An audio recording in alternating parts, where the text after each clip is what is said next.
สวัสดีครับ สวัสดีครับ สวัสดีครับอยู่กับน้อง โอมครับดากอนครับกอนครับออโต้ครับ สงกรานต์นี้อยู่ที่บ้านเหรอจะไปเลี้ยงน้ำ ไปเล่นน้ำครับ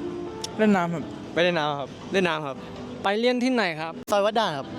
เพราะว่าที่นั่นเป็นที่ที่ผมว่ามันสุดแล้วครับ มันที่สุด ใช่ครับ เขาก็เยอะ ใช่ ไปเล่นบ้านเพื่อนครับ เพราะว่ามันได้สนุกกับเพื่อนด้วย แล้วก็ได้นอนกับเพื่อนด้วยครับ ก็บ้านเพื่อนอยู่ที่นั่นครับชอบไปเล่นครับ แล้วก็คนเล่นเยอะด้วยครับสนุกเล่นสนุกครับ ที่ไหนครับ ที่วัดด่านครับ วัดดัง ก็ไปเล่นที่วัดด่านก็มีคนเยอะครับ แล้วก็สนุกมากๆครับ